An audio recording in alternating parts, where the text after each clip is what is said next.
So just a few years ago, a man named Jonathan Garziano started a social media trend using his elderly pug named Noodle, a little dog. Now, the routine was built around Jonathan waking up his sleeping dog each morning to find out what kind of day it was going to be. So some days he would lift Noodle up out of his bed and the dog would just collapse back into the bed as if he had no bones. And if that was what happened, then they declared that it was going to be a no bones day. Now, a no bones day means you live cautiously, you cancel your plans, you stay at home if at all possible. And then if Noodle stood up or at least sat up, then it was a bones day. And a bones day was a good day. It was a day to live large and take chances, to ask for the raise, to buy the lottery ticket. And the videos went viral to the point that high-ranking businessmen and women and even military officials would start their morning briefings by sharing whether Noodle had indicated it was going to be a bones or no bones kind of day. We like to keep the good and the bad separated in our lives, don't we? We can't easily imagine how heartbreak and joy can exist right alongside each other. Today is going to be a good day, a happy day, we think, but if something comes along and disrupts the day in some significant way, then suddenly we just push the good aside and we declare that today, after all, was a bad day. That is the way our world tends to operate, with clear lines between what is good and what is bad, what is happy, what is sad.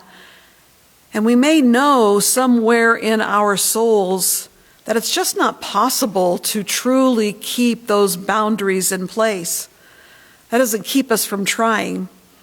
We tend to live with an expectation of either or rather than embracing the possibilities and uncertainties that can come with a both and sort of approach to life. This is Palm Sunday. It is a day when we sing and we shout Hosanna.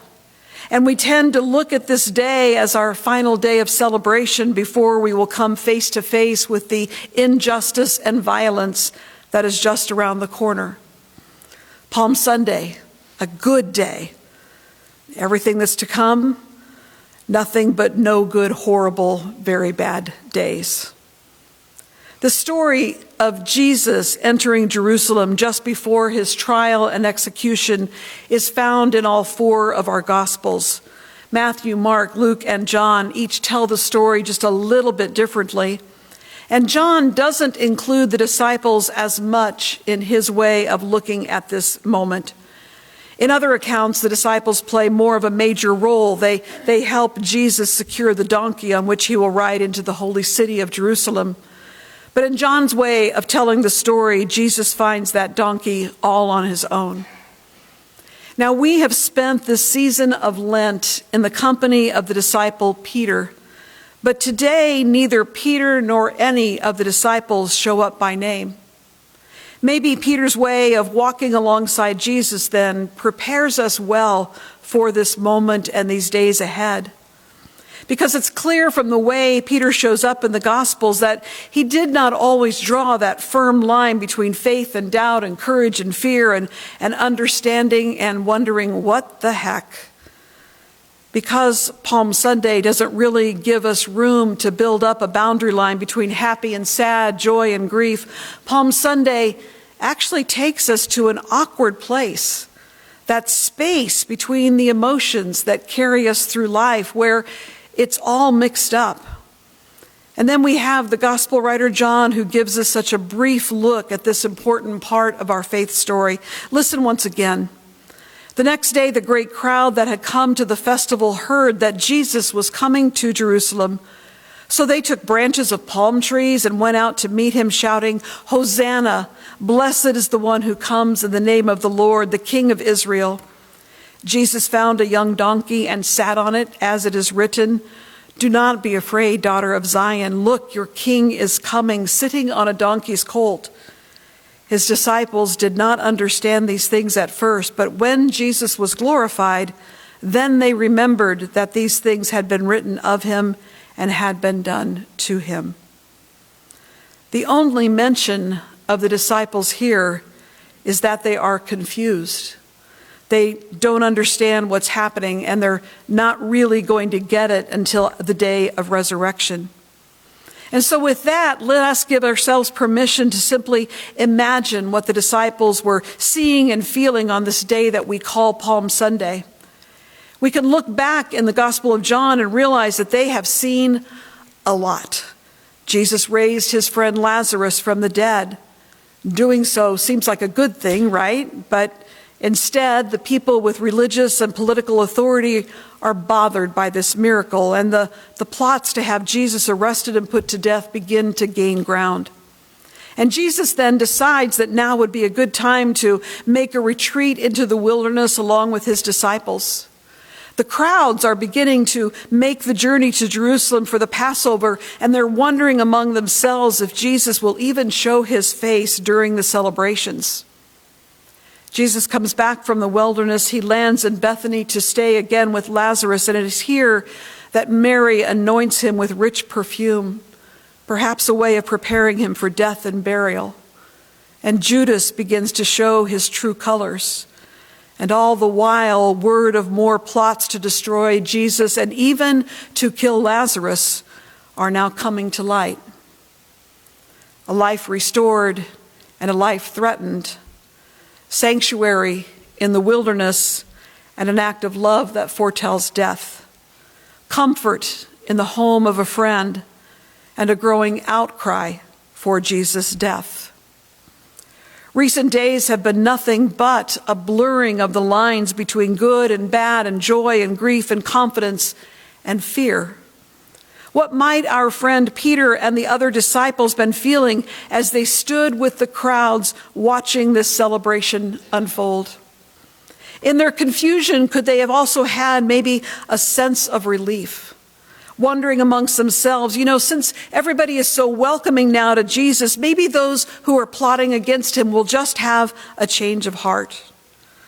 Or maybe it's just simple joy that Jesus is having this moment, this affirmation.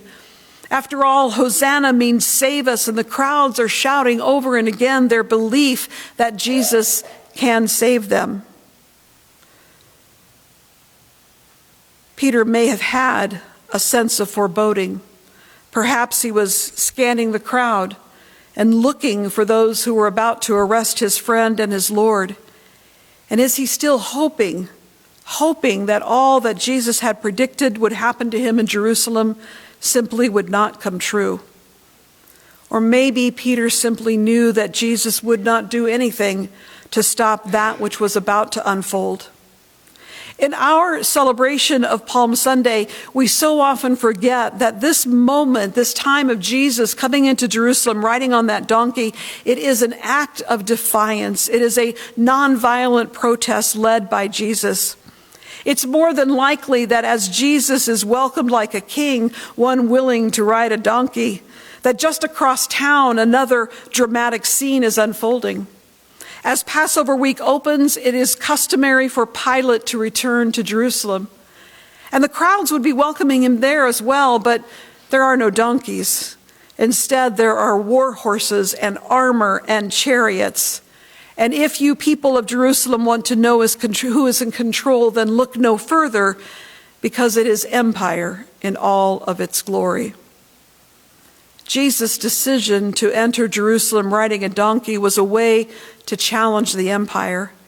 And the people calling him Messiah, they were fully expecting a revolution, not a revelation. What is happening as Jesus rides into Jerusalem, it is both subversive and courageous. It is preparation for a battle between powers that they believe is about to unfold.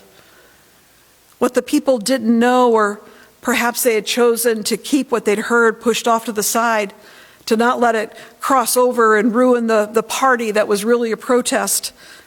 They had not yet lived on the other side of resurrection. And even though they had heard it over and over again, neither had the disciples been on the other side of resurrection. And so we don't know what they were feeling. We don't know what they said to each other. We don't know whether they were standing boldly on the parade route or maybe they were already drawing back into the distance. All we know of the disciples at this moment is that they are confused. And we have the assurance that they will soon understand. But at this moment, they are in that awkward place that we so often find ourselves, living with a mix of joy and heartache and expectation and worry, confidence and fear. And so perhaps that is exactly the place we need to be as we begin our journey into Holy Week. Maybe it is a good and joyful thing to stand in the in-between places of grief and good news. In your Lenten devotionals, you will find this work by the Reverend Liesl Gwynn Garrett that's titled, "And Then They Remembered." And in her artist statement, she wrote this: "On the left, Peter looks out from the palm procession, his eyes glazed over as he watches Jesus riding into the city where he will surely meet his death. And as the crowds sing Hosanna for a new, soon-to-be-killed king, the dissonance of the scene causes Peter to tremble, like a guitar string snapped suddenly mid-tune. And then in the top is Peter's mirror image, standing aghast at the empty tomb, waves of hope and relief rushing through him like a river of grace, the remembering and the happening all at once, like a childhood song plucked from memory, like the refrain of a chorus that won't let you go. It's true, thank God it's true." I don't think we need to make Palm Sunday anything more than what it is, a day of celebration, a day of welcoming Jesus with shouts and songs of Hosanna, a day of Jesus just being Jesus and finding a way to return to Jerusalem while also letting empire know that it does not have the final word. It is also a day for us to take a look at our own understanding of Jesus, to remember the question Jesus asked Peter and the other disciples, "Who do you say that I am?" Savior, Lord, King, Messiah, Comforter, Teacher, one who challenges us and calls us out? Or maybe all of that and more, sometimes in a beautifully confusing mix of emotions and wondering. This day, Palm Sunday, gives us just a bit of a break before the pain of Good Friday, that sense of emptiness that is Holy Saturday, and the disciples will not understand until it is all over. We don't need to back away from the celebration today. After all, Jesus created this moment, this almost circus-like scene of shouting and singing and tearing branches off palm trees. It is a moment when we can wonder and we can know there is pain to come, but suffering and death will not have the last word. We can celebrate, even as we prepare for grief. And like the disciples, we will one day understand. And that, my friends, is nothing but good news. Would you pray with me, please? Holy God, we know that you are with us on this day of celebration. And we know that you are with us in this day of anticipation, knowing all that is to come. And we know that when we live through those very same days in our own lives, that you indeed, God, are with us.